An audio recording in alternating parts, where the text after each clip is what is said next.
Gonna take us off mute here. And oh, my phone is blocking my face entirely now. Oh, that's not a good thing. Yeah, sorry, Ken. We're just gonna Oh, have to. well, I guess nobody gets to see you then, huh? Is that it? That's it, I guess. Uh-oh. That's not a good thing. Oh, why is that happening? I guess nobody gets to see you. Ah, I don't like that. Do we have a bleed over from somewhere? It's from here. Shush. Shush you. Shush. Okay. In the most professional manner possible, I'm gonna shush my laptop. Lovely. Why are you making so much noise over here? Can we kill that? I wonder if it's this microphone. Well, it shouldn't be showing up. It shouldn't be coming through on there. It should be fine. Hello, welcome to Overhaul My Novel. My name is Meg Trask. I am here today. We're going to talk about Hansford's new book, and I will let him introduce himself. Well, good morning or good afternoon to everybody. My name is Hansford Robert Hull, and my name actually comes from my grandfather's. The Hansford comes from my father's side, and the Robert comes from my grandfather's side, and well, the Hull, that's just me. So I'm just happy to be here. This is an exciting time and for me, and I think it's an exciting time for Meg too. And I want to share that I'm keeping my hands under the table because the very first time Meg and I met and I started talking about And Darkness Comes is I took my hand and very gracefully hit my cup of coffee, and it was 16 ounces of nice hot coffee from Starbucks, and managed to spill it all over Meg and all over her books. So that's kind of how we started. And at that particular time, the book actually was just a book, and Meg kind of looks at it and says, you know, I think this is a trilogy. And that's where our journey began. I'm not wearing the coffee stained pants today, but Hansford has seen me. I have worn them many times. He spilled coffee on my favorite pants, and it was the beginning of a lifelong friendship. It got a lot of attention in the store, needless to say, and we had to move tables, but we did successfully. And after that, I think then we sent it off, and Erin did the first beta read. Yeah, her screen name is like Erin Shenandoah, I think, is the name, and she actually does book reviews too. Erin Shenandoah. She does book reviews. She does beta reading. I met her in Narrativity in 2019. That event that I want you to go to. So we took all of the comments that Erin gave me, and I just took them to heart. And so then we took the one book, and here I'm moving my hands again, so look out microphone, and a lot of work, a lot of massaging, a lot of papers everywhere in my, quote, office. And then one became three. Do you remember one of our first meetings after the coffee spillage? After the coffee? We came to the library, and you had this binder of like note cards, and we took them all out, and we had them all over the table. And you said you'd been doing that at home for weeks. Yeah, and taking literally, and I would look at the note card, and it had the title of that particular chapter on it, and then a very short synopsis. And so I would look at it, and I would go, where do you need to go? And so from this giant pack of cards, I split it up, and then it became three different books. And Darkness Comes is the first one. So tell me about And Darkness Comes. Tell me about the world and the series and all that. Well, Calamar is just made up. It's just one of those things where I just like the name of that. And then the Seven Planes, it kind of maybe, the Avengers, they had 9 realms. That's true. But 7 is a special number to me. That's supposed to be my lucky number, for one thing. I'm not sure if it is or not, but that's supposed to be my lucky number. So I kind of use 7. I'm going to play off that a lot in the book. There's the 7 planes, and not necessarily everything happens on all of them. And that's what Erin pointed out. She said, this is the 7 planes of Calamar in its original concept. But she said, everything only happens on the 3rd plane. I go, oh, I feel a new title coming on here. So the overall title for the book is The Seven Planes of Calamar, Battle for the Third Plane. And then we start, and that's where the shuffling of the deck came in. Go, okay, now that I've got him divided, and darkness comes, because Calamar, one of the persons that looked at it said, 3 moons and 3 suns is really not going to work well. And I go, Jupiter and Saturn could probably have a different point of view because they have multiple suns, or not multiple suns, but they have multiple moons. I said, I'm just going to keep that and just go with it. So, when it starts out, Calamar is just absolutely beautiful. Kind of, if you would go back in my childhood days to Camelot, Camelot's perfect. And then things start to happen. And then that's where, that is where And Darkness Comes begins. Yes. With things happening. Yeah, we start off, everything's beautiful, and then things start to happen. And, one of the things you asked me, so, well, are any of the characters real people? And actually, there are several that are real people. The main character, kind of. So, Revis, before you dive into that, your perspective character, Revis, you told me a little bit about him repeatedly, but I'd like to dive into that and also talk about what kind of narrator he is for the story, because he's kind of who we're seeing everything through, right? Yeah, it's through his eyes that things are happening. He's the storyteller, but he's also a shoe cobbler. And Revis actually was my grandmother's cousin, and he was a shoe cobbler. And in the story, he has a tendency to repeat himself over and over and over again and have discussions with himself about, what did I have to eat last night? Was it a piece of pie or was it a donut?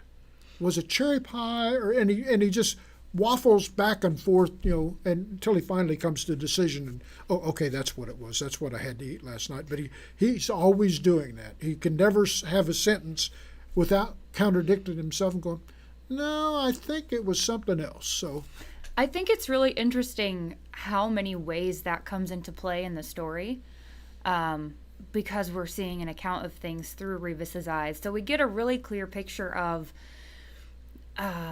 unreliability when he's in the diner, specifically when he's talking to Miss Katie, because his indecision and his unsurety is paramount in those scenes. So how do you feel like that affects the narrative for the rest of the story? I think it kind of builds on the narrative, because he's always talking, and then people will wonder, oh, great, is this just another one of the cobbler's stories that he made up that has nothing to do with anything? Or is he telling us something that's already happened? Something real. Or is it something that's going to happen? And, of course, there are those within the crowd there at the end that, they believe what he's saying. Those are true stories. And then there's others that just pooh, oh, no, they're not. He's just making them up. And then things start to happen. And then everyone begins to wonder if There's one story that he tells that's about the chosen. And that's probably the one that really has people scoffing. Well, who are these chosen? Well, and it seems like a pretty outlandish story, and I don't want to spoil the book for anyone, but the story of the chosen that Revis shares seems ridiculous when you look at it objectively and, from the perspective of someone who doesn't know if Revis is telling the truth. Well, and then you factor in that these are children born. They're born. So people are going, how can a child do anything? But then the children are both nurtured and taught as they grow. And one of the things that they have to do is they have to be protected because they're children. Well, and what's happened on Calamar is it's gone into a dark mode. Darkness is starting to take over the whole planet. And so both of the children of the chosen are moved to Earth on a different timeline, and they're hidden in time. And that's where their learning begins, here on good old planet Earth. And that is sort of the premise of the first book. Aside from darkness falling, Benny and Kaylee, the chosen, surviving and they've got to adulthood. They've got a lot to learn. And a lot to get through. And there are certain things that, you'll see repeated in the book. When it is needed, then it will be given. Because when they were born, there were special gifts that were set aside specifically just for them that had never been seen or heard of before. And, well, that's one of the... Well, I guess we won't go into that because that gets spoilery. Never mind.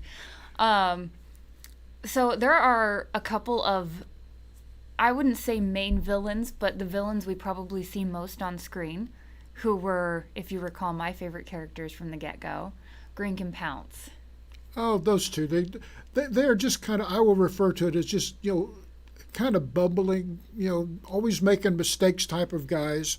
And they speak in a kind of British Cockney accent. So, you get the impression that these two guys just are not very intelligent. And they continually bicker back and forth between each other. But for some reason, now can I tell about who the dark character is? Yeah, the main villain. Yeah, the main villain is Lord Zorleg, and that again is just another name. I picked it out. I just reached up in the air and said, well, that sounds good to me. And there I am moving my hands again. So, that's the main character. And for some reason, these two fell into favor with him. And they're the ones that are sent to find Benny. He's a young boy. They know he's a young boy. Now, how they got to where they're at, they don't understand, but they just know they're exactly where they're supposed to be because that's where Zorleg sent them. And nobody asks or wonders where Zorleg got his power from because he was like everybody else. And then one day, something happened. All of a sudden. Something happened. Something that you'll have to read the books to find out about. So we covered Zorleg.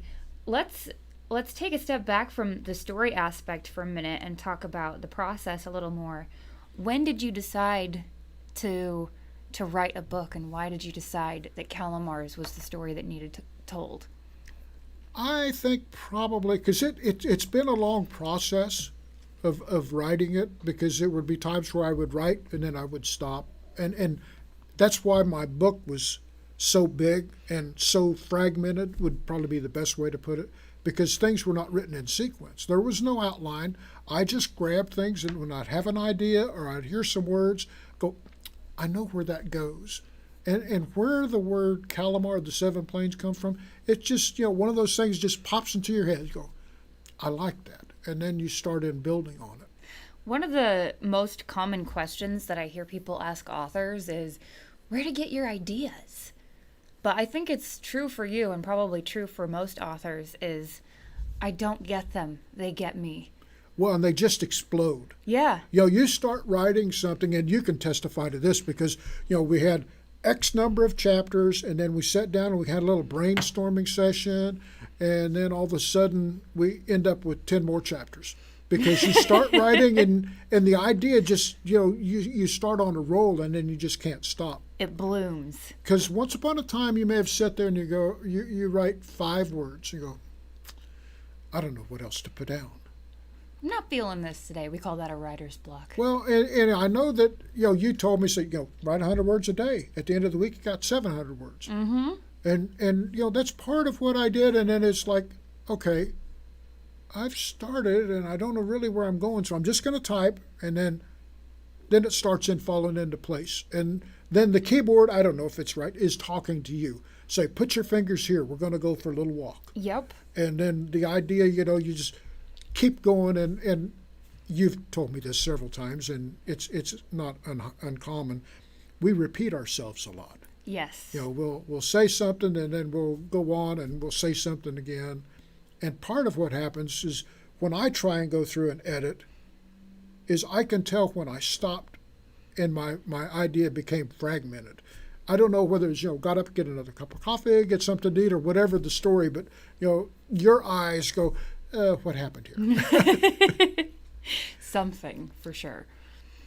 So that's kind of, for me, that's what happens. I've kind of tried to get a little bit better because I'll sit down and I'll make an outline for the whole book. And it's only a few words. Okay, this is going to, and I do parts for whatever reason. This is part 1, part 2, part 3, part 4. And then I just put the few words for each chapter. And then I look at those words, and then I begin. Because in my mind, I know who the characters are that are going to be in the chapter. And so I just let it flow. And that is how we wound up with a trilogy instead of a single book. Yes, yes, because it just kept growing and growing and ideas. And even when you think you're done, there was somewhere where I read, when you think you finished it, you haven't. All you've done is completed your first draft. Yep. So, and then I learned too that it's not a book, it's a manuscript. Well, now it's a book. Yeah, it is now. Now it's got a cover and Yes, everything. that was exciting too. So I'm happy about the cover. I'm happy the way it turned out, the way it looks. Speaking of covers, someone got a copy of your paperback already. They have, and they shared that with me, and that was really exciting. She got it yesterday, and so I was real happy. So somebody bought my book, so I'm really a published author. And that's your real estate agent, right? Yes. Yeah, that's awesome. I know Hansford's leaving me, moving out of state. Yep, going back to Ohio. Getting so far away. Now I have to do But- an 8-hour drive to see you. Yes, but we can still do Zoom. And I'm sure we have lots of Zoom to come. Oh, yes, we do. So, you mentioned that 7 was a special number for you. And 7 and 3 are both recurring numbers They are. in Calamar. And not just in Calamar, but in the overall narrative whenever the narrator's talking about things. So what is the significance of those numbers on Calamar? Oh, on Calamar specifically. I think it has to do with Revis and the way he tells the stories. Oh, okay. Because he's always talking about different things and grouping people together. People of significance are always grouped together in threes. Like we have the master that is always teaching Benny. And then we have other characters that are joining in. But it always ends up being a combination of 3. 3 of them. Yep. Yeah, a lot of the scenes with the main characters feature 3 Yep. in conversation. Shall or we in tell who action. some of those are?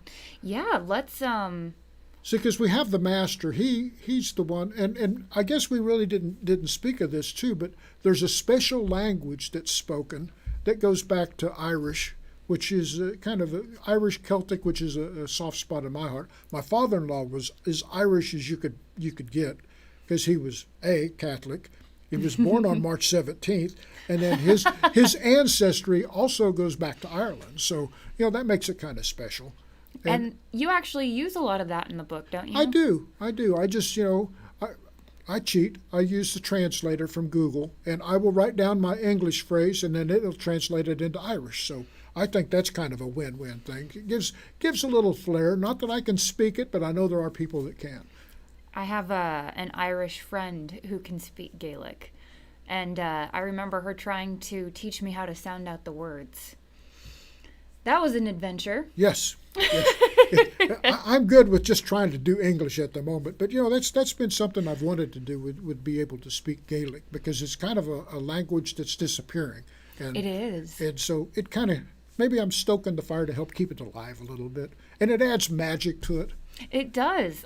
Gaelic is the origin language for a lot of our modern fairy tales. Well, and then you look at the Lord of the Rings. What do the elves speak? Gaelic. Well, they speak would be- Elvish, but it would does be my have guess. So Gaelic roots, yeah. So that makes it kind of exciting too. And then, so important persons or entities are grouped in 3s. Would you say that important events are grouped in 7s? They are. Like the creation of Calamar, Yep. right? 7 planes, 7 prophecies. Yep. Which of course we're really jumping ahead now, aren't we? Yeah. Well, it is. I mean, it's all mentioned in book 1. The 7 of 7s and the Yep. 3 of the 1 of 1s and the 3 of 3s. A lot of prime numbers. And then we have the Queen of the Forest, the Queen of the Elves, Queen Rhianne, and her daughters, Madison and Ray. Ray. And Ray is spelled W-R-E-N, and Ray is another one of those characters that's a real person. And so's Queen Rhianne. They just don't know they're in the book. Well, Ray and Rhianne, you're in the book. So I just thought that was a unique spelling and enunciation for, see, I would say Ren, but It looks like Ren. Yeah, but it's Ray, so it's, hey, I'll go with that. That adds another uniqueness to it. So is her name actually Ray in real life? W-R-E-N? It's W-R-E-N in real life, but it's pronounced Ray. Yeah. Like R-A-Y. So I think that just makes that much specialer. That's awesome, yeah. Well, congratulations, Ray. Your name's so unique you got into a book. I have a bunch of notes and I am already like. So we talked about your creative process, and then eventually you decided to self-publish, and we had a lot of roadblocks leading up to that decision. Well, we did, and I apologize to everybody that's on my quote email list, because how many hours did we work? Probably 4 or more to get it formatted for both the book and the ebook, and we thought everything was a-okay, peachy kino, ready to go, and then last Saturday, get the email, we canceled your ebook, and no reason really given, other than a heart attack on a plate right there. So Yep. we spent probably almost an hour last Saturday resurrecting the book again. Yeah. So we could have an ebook as well as the paperback. paperback. So that was a real shocker. Now, I did send Amazon an email because I didn't understand why, and I sent them, the actual manuscript and the cover. And I think about 3 hours later, they said, well, your book is canceled. We can't do anything about that, but we will allow you to, go ahead and go through the process again. So we did. And it's like, what did we put here last time? Yeah.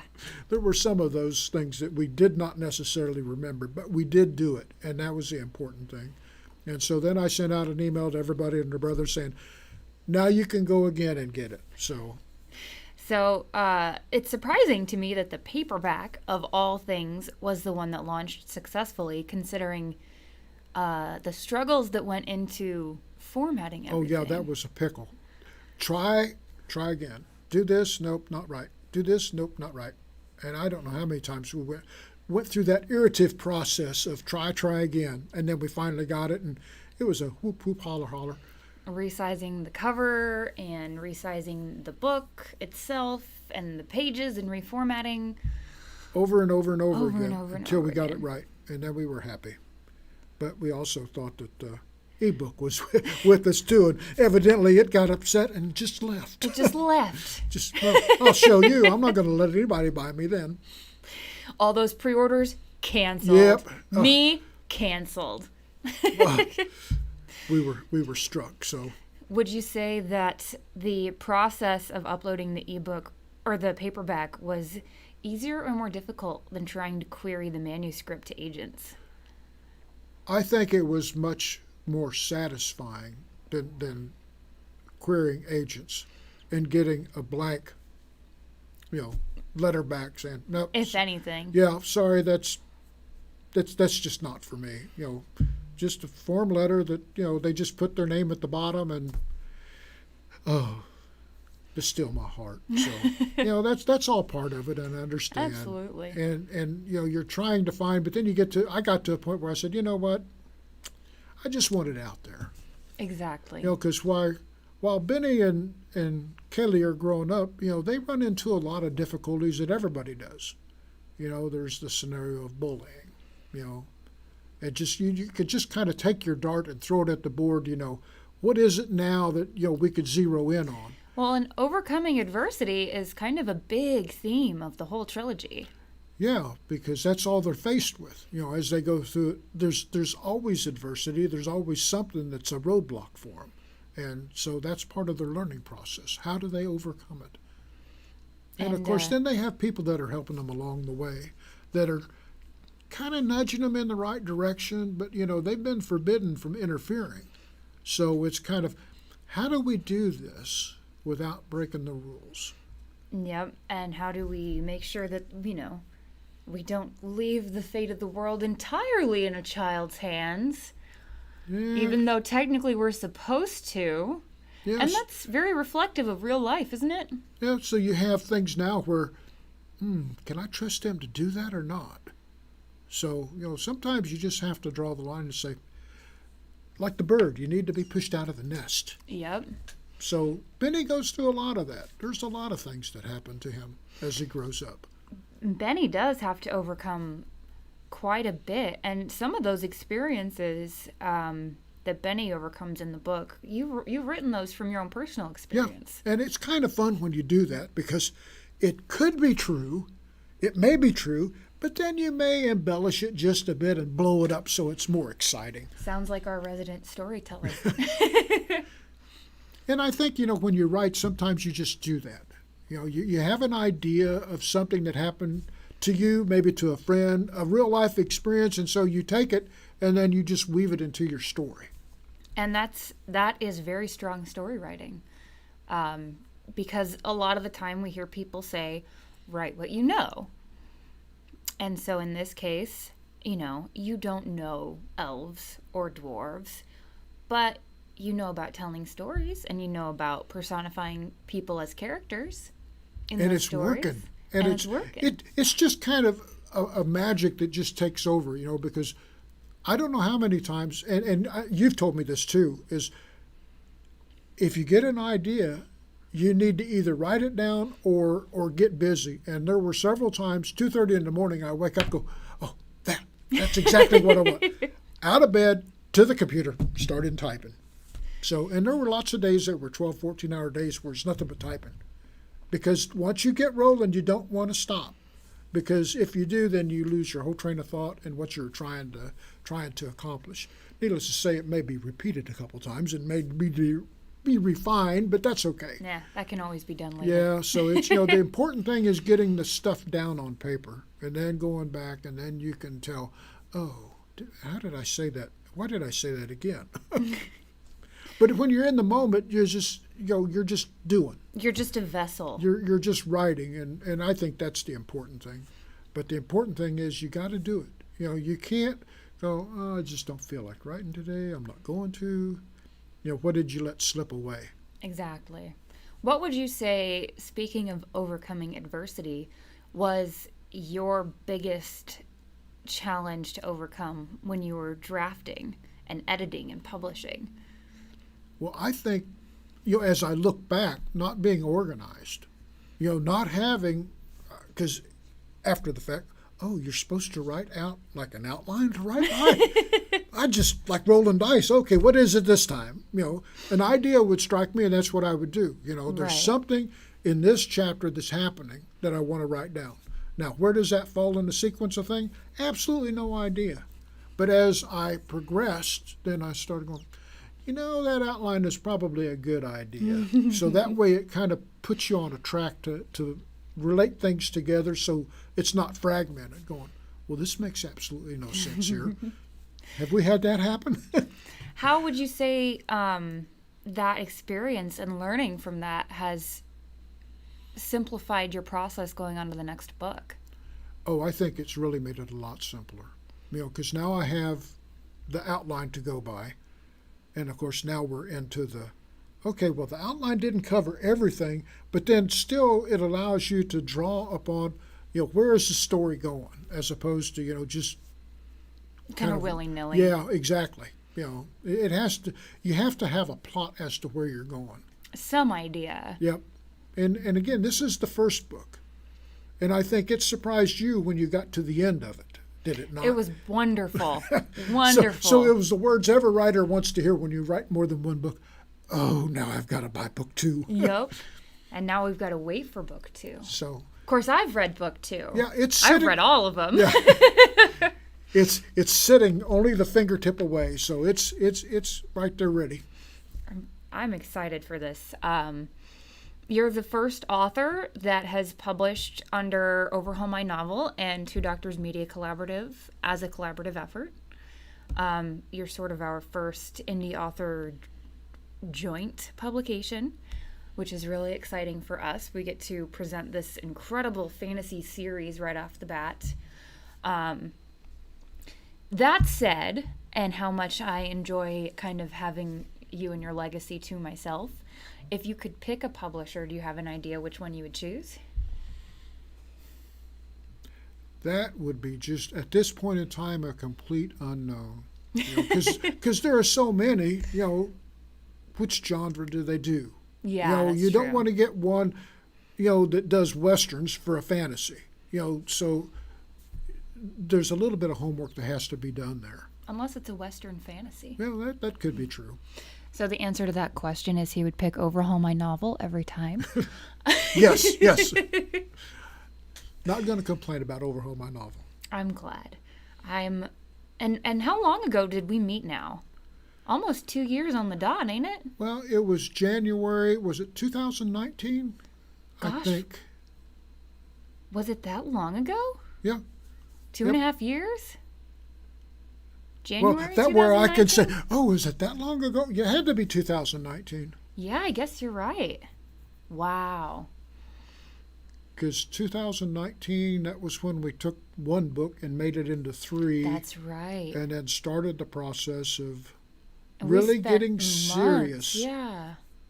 And I want to thank the people that, because I've had 2 different people, Sharon and Penny, that have been my proofreaders.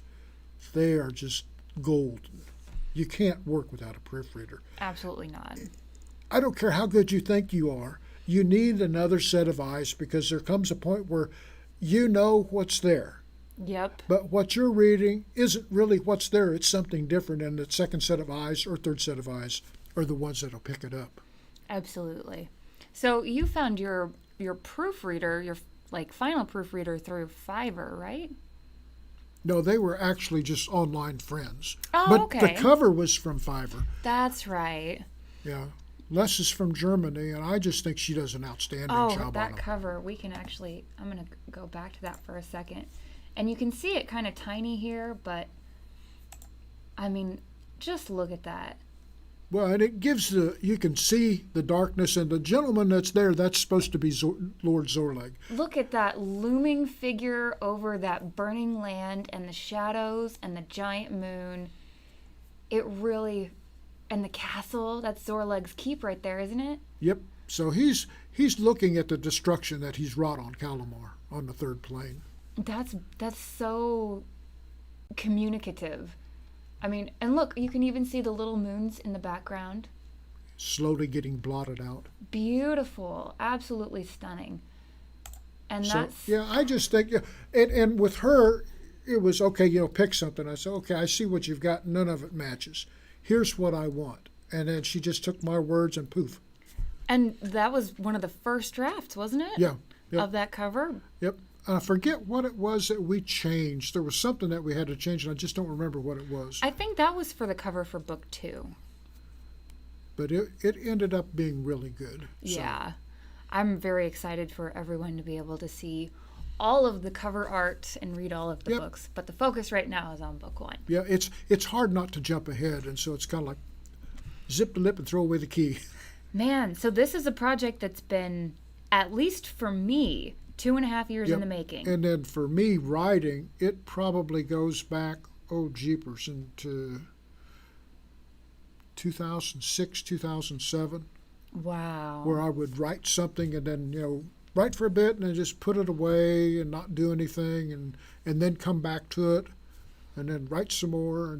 And every time I would do that, then new characters start to appear. Well, and that still happens. New characters appear. Need new characters. I got a hole here I need to fill. Need some new characters to put in there. So it makes it really fun. You just allow your creative juices to go. So you've got almost 15 years of scribbling in that book. That's a lot of personal history. That's a lot of life changes that have happened for you, the author, and in the industry. So even from when we started, it was just ginormous changes. You had this incredibly huge, colorful, vibrant world and a story you wanted to tell. And I think your biggest roadblock at that point was not knowing where to begin. And that's true. Where to begin and how to make it flow. Yeah. Where do I start and then what happens next? And then with your prodding, tootling, educating me, I think we're getting there. Maybe we're not exactly there yet with everything, but boy, are we close. Well, I think that first trilogy is, dare I say, nigh flawless because of how much fine-tuning you did and I did and Aaron Shenandoah did and your proofreaders did. Yep. You had your brother-in-law read it, right? He read parts of it, maybe. Parts of it? Yeah. But you've sent it to a lot of people Yep. for a lot of intense scrutiny. Yep, and there was a lot of positive feedback. A lot of people say, I can't wait to read the book. And so now it's there, so go buy it, and So you go can. buy it. It's on Amazon. All the ABCs of, well, let's see, this is not right, and that's not right, are all out of the way. What you got before is not how it is now, but now, final copy. It is a complete and whole thing. Yes. With all the pieces in place. Which, when you stop and think, it's like, did I do that? It feels really enormous when you've worked so long and hard on something, and now you're going to be able to hold it in your hands. Yep, that's, and I think that's what every author wants, is Absolutely. just to be able to say, I did this, and here it is. I made this. Now, buy it. And so obviously writing a book and publishing it, money's a motivator for everyone to do everything. But more than that, would you say for authors, the bigger motivator is getting your story to an audience? I think it is. You want to tell a story, and then you want to have an audience that enjoys listening to your story. Kind of like Revis. Yeah. He just wants to sit in the end and he tell just people wants things. to tell people stories about this, that, and the other. Well, and fate is another theme in the books. And Revis is more or less fated to tell those stories.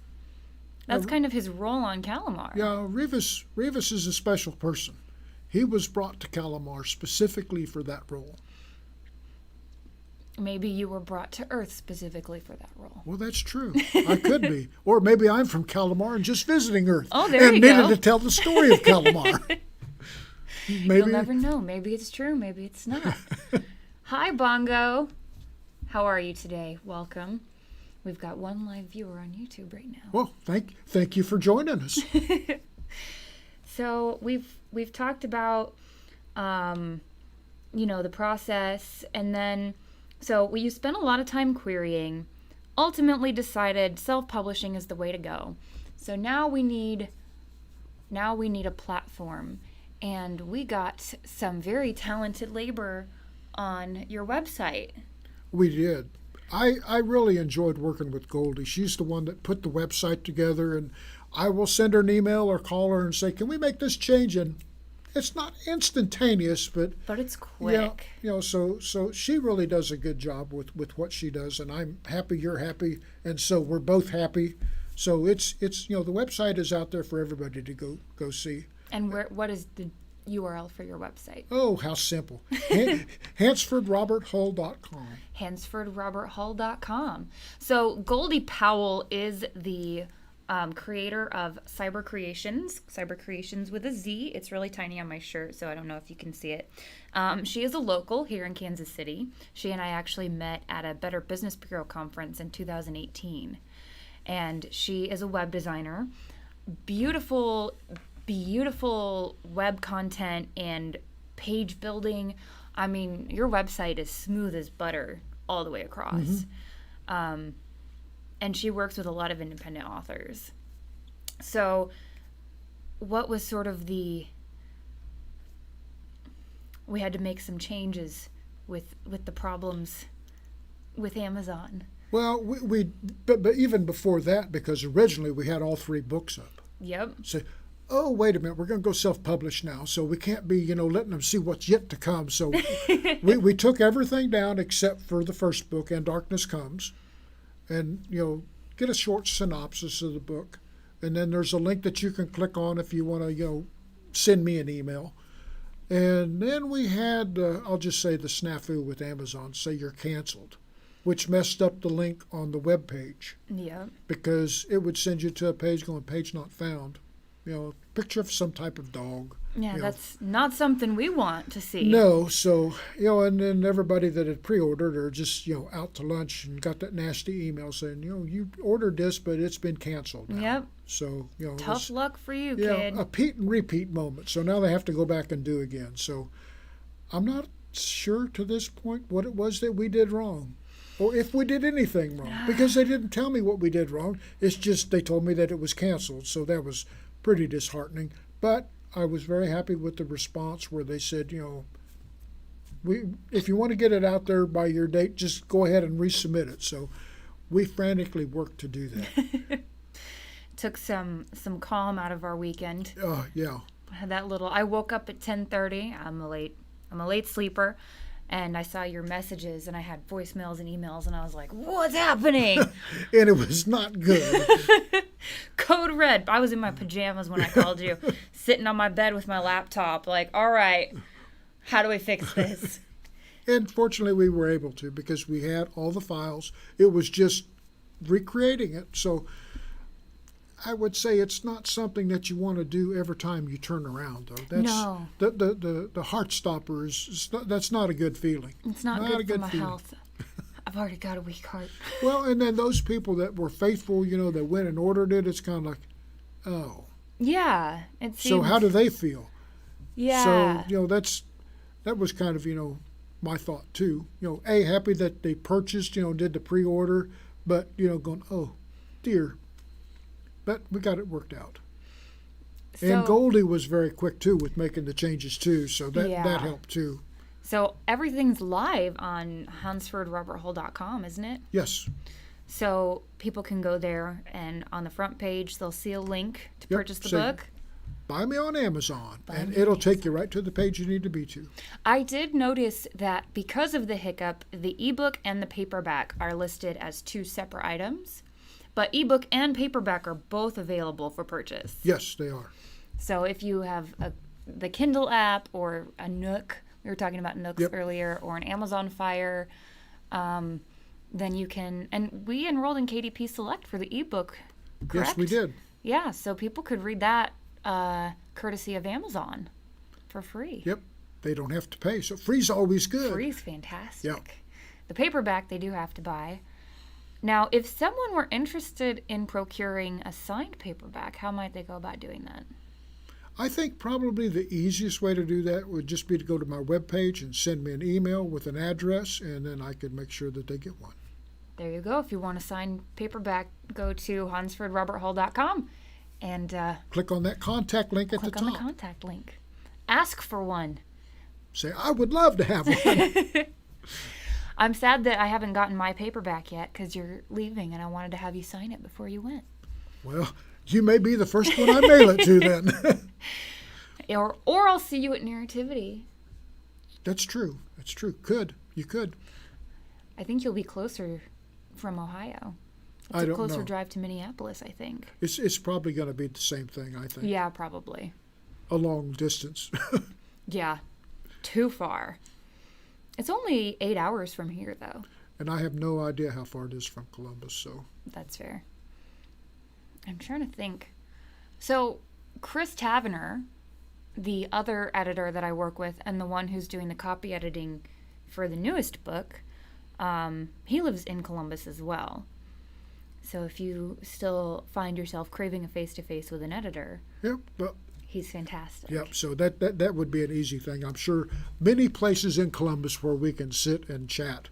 And maybe you can pour some coffee on him this time. Yeah, I was actually going to say the different. Hopefully I won't spill coffee all over him and ruin his favorite jeans as well. They weren't ruined, to be fair. Yeah. The coffee did At come out. At the moment, we thought they were, though. Yes. As well as your 2 books that I soaked. Those books are actually fine as well. It's the 2020 Writer's Almanac or whatever it is, now that it's coffee stained, and it's sort of like a trophy. A real trophy now. Yeah. Since from where we began to where we are. My rite of initiation. Yeah. I remember talking to author Stephen Bruce a few years back, and someone handed him a book that had like food stains along the edges of the page, and apologizing, like, hey, I know this book isn't in great condition, I've just read it a lot of times. And Steve said, I actually really like it when people bring me copies of my books and they look abused. As opposed to pristine, like, what'd you do, buy it and put it on a shelf? Right. So how would you feel if someone brought you a coffee-stained copy of In Darkness Comes? What sweet memories that would be. Or I could spill coffee on it for them. So. There you go. You could offer that at your first book signing. Get my hands to moving again and knock just things over. Set your book down and then there you go. It's initiated. Every book has its own unique Yeah. coffee stain. So book one's out now. It is available on Amazon. It's easily findable and purchasable at hansfordroberthull.com. When is book two coming? Eager December minds is want to going to know. be the release date for book 2. Thought it would be perfect for a Christmas present. That would be great for a Christmas present. That way, somebody could have that underneath the tree and just sit down and read and say, Mom, don't bother me until I'm finished with this book. That's one of those. Have you heard of those, like the Christmas Eve boxes that families do? Get like a pair of pajamas, a packet of hot cocoa, and a book. And my parents do this every year now. We're Jewish, so we don't celebrate Christmas, but we have like a Christmas Eve party where everyone gets a new set of pajamas and we all get dressed up in our pajamas together on Christmas Eve and drink our hot cocoa and read our own books by the fire. So that could be a really good addition to that. That I think just went out to everybody there as what a perfect idea. So somebody's going to get new pajamas and have some hot cocoa and my book. And a copy of the new Calamar book. So we can't complain about that. Make sure they've got book one, though, if you're getting book two for Christmas. Well, that's true. Get them book one now so they can read it. So that book two is like a really nice. Yeah, they're going to be impactful. bugging, say, I really need to find out what happened after the last period was put on this book. Because it's a pretty strong ending. Yeah. Well, I think your words were, after you read it, I did not see that coming at all. That sounds like something I said. Yeah. So I took that to heart. I felt really good about that statement, saying, yeah, I think I did a good job of ending book one to lead into book two. Absolutely. I completely agree. We have just a few minutes left, so if there's anything else that you want to talk about the books or your process, your move to Ohio, Well, anything? as people read the book, they'll see that it's dedicated to my late wife, who passed away because of Alzheimer's and COVID-19 in January.